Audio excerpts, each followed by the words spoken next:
bahagia. Selamat pagi, perkenalkan nama saya Megapati Aritonan IPD, CGP Angkatan 7 Kota Binjai. Pada kesempatan ini, saya akan mewawancarai Bapak Kepala Sekolah SMP Negeri 7 Binjai.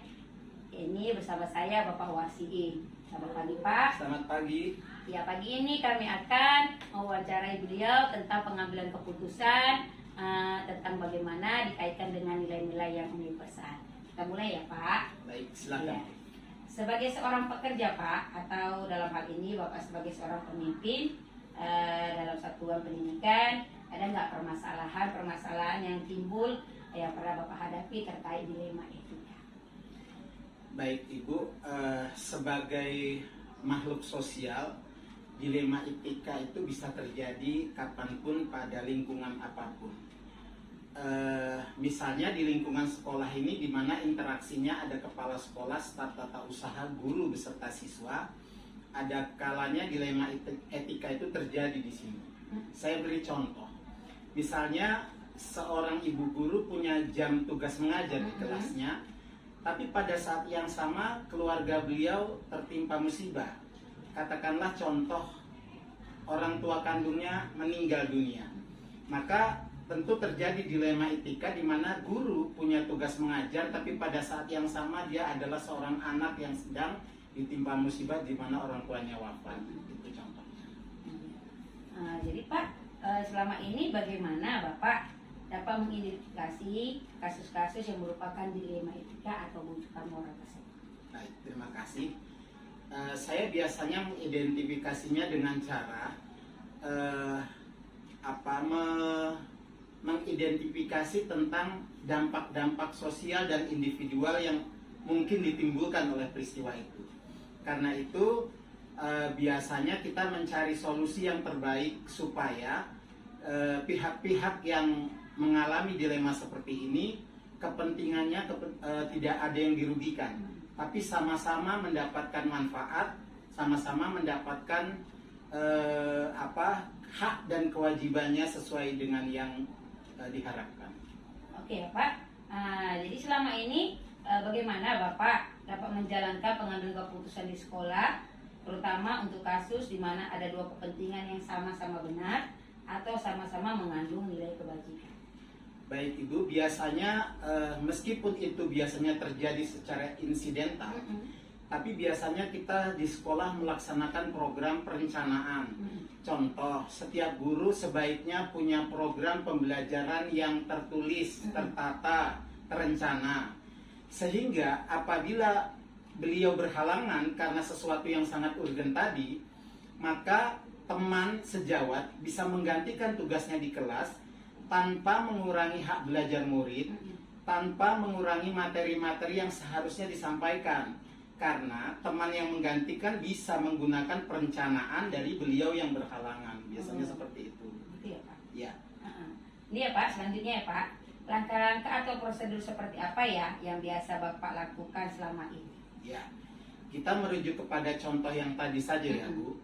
Biasanya misal seorang guru punya tugas mengajar di kelas, tapi beliau ada berhalangan yang sangat urgen. Contohnya seperti tadi, kemalangan atau meninggalnya seorang tua beliau. Maka langkah-langkah yang saya ambil adalah saya membuat rapat kecil bersama guru piket, PKS, dan juga guru yang mata pelajarannya serumpun. Contoh, kalau beliau guru bahasa Indonesia, maka saya akan undang guru-guru bahasa Indonesia untuk mengatasi daripada permasalahan ini.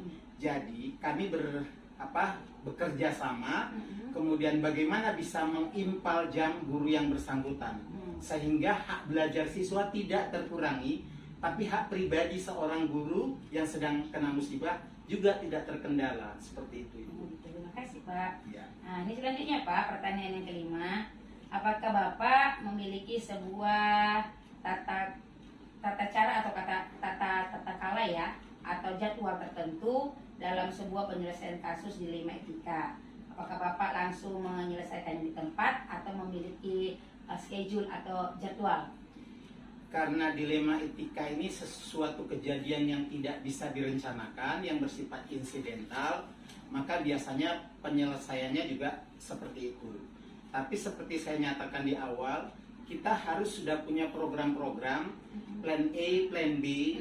Apabila plan A tidak terjadi, maka harus ke plan B. Contohnya tadi, seorang guru merencanakan program pembelajaran sudah tersusun setiap minggu, setiap bulan. Namun ketika beliau berhalangan, tentu ke plan B-nya. Apa itu plan B-nya? Seperti tadi, teman serumpun harus membantu. Karena itu semua bisa terjadi pada siapa saja. Jadi seperti itu. Oh gitu ya Pak. Ya. Berarti punya jadwal ya Pak. Punya jadwal.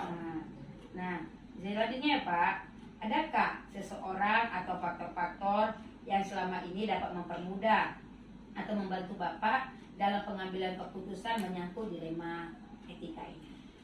Yang saya alami selama ini di lingkungan kerja saya di SMP Negeri 7 ini, semua orang saling bahu-membahu dan saling membantu. Jadi saya bisa bekerja sama tidak hanya dengan para pembantu kepala sekolah, wali kelas, guru mata pelajaran maupun staf tata usaha. Biasanya semua orang saya manfaatkan untuk membantu menyelesaikan masalah dilema etika seperti tadi. Oh, berarti dibutuhkan kolaborasi ya Pak? Kolaborasi yang Ya. baik dari setiap orang. Iya Pak. Nih Pak, pertanyaan terakhir. Ya. Dari semua hal yang telah disampaikan, pembelajaran apakah yang Bapak dapatkan atau dapat Bapak petik dalam pengalaman Bapak untuk mengambil keputusan menyangkut dilema etika? Baik, menyangkut dilema etika. Hidup ini sebenarnya penuh dengan masalah. Tapi tidak ada masalah yang tidak bisa diselesaikan. Maka pembelajaran yang baik, sepanjang kita hidup ini punya rencana dalam kerja, sepanjang kita bisa bekerja sama dengan semua pihak, maka menurut saya pelajarannya adalah tidak ada masalah yang tidak bisa diselesaikan. Itu pelajarannya saya ambil. Oke Pak, terima kasih. Terima kasih Bu. Saya mendapat banyak masukan, dapat mendapat banyak ide, mana tahu saya bisa jadi pemimpin sama Siap. istri Pak. Semoga sukses. Iya. Iya Pak, terima kasih. Terima kasih, Bu. Selamat pagi. Selamat pagi. Salam dan bahagia. Selamat pagi.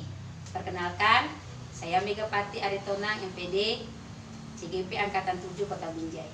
Pada kesempatan ini, saya akan mewawancarai Bapak Kepala Sekolah SD Negeri 020619 bersama saya Bapak Alberto Maradona Sitopo. Selamat pagi Pak. Selamat pagi Bu. Ya, pagi ini saya ingin mewawancari Bapak tentang pengambilan keputusan menyangkut dilema etika. Boleh ya Pak? Boleh. Sebagai seorang pekerja atau seorang pemimpin Pak, pernah nggak Bapak mengalami yang namanya kasus pengambilan keputusan menyangkut dilema etika? Ya, terima kasih Bu Mega buat kesempatan ini. Tentunya dalam memimpin sekolah ini salah satu dilema etika yang pernah saya ambil keputusan yaitu tentang bagaimana menerapkan aturan atau disiplin di sekolah ini. Tentunya dalam menerapkan aturan dan disiplin di sekolah ini banyak dilema yang kita hadapi berkaitan dengan tugas pokok dan fungsi seorang guru terhadap tugas yang dilaksanakannya di sekolah. Tentunya keputusan yang diambil ada pro dan kontra, terutamanya ketika guru memiliki kepentingan pribadi sementara dia menjalankan tugas. Nah, inilah kita menjadi sebagai pemimpin dilema dalam menjalankan tugas atau aturan yang sudah disepakati. Nah, bagaimana saya mengatasi dilema ini? Tentunya kita melihat di satu sisi alasan-alasan guru ketika tugas dan fungsinya di sekolah tidak dapat dijalankannya. Ini harus diambil solusi yang baik ke depan. Oke, terima kasih Pak. Selanjutnya ya Pak, kira-kira bagaimana ya Bapak boleh mengenali nilai-nilai yang saling bertentangan dari kasus tersebut ya Pak? Ya, tentunya nilai-nilai yang bertentangan ini terutamanya antara guru dan kepala sekolah dalam memberikan pendapat atau guru dengan guru tentunya merasa dia benar dalam memberikan pendapat, tapi dari sisi tugas pokok dan fungsi itu harus dilihat. Jadi ketika guru itu menjalankan tugas dengan baik, dan dia memiliki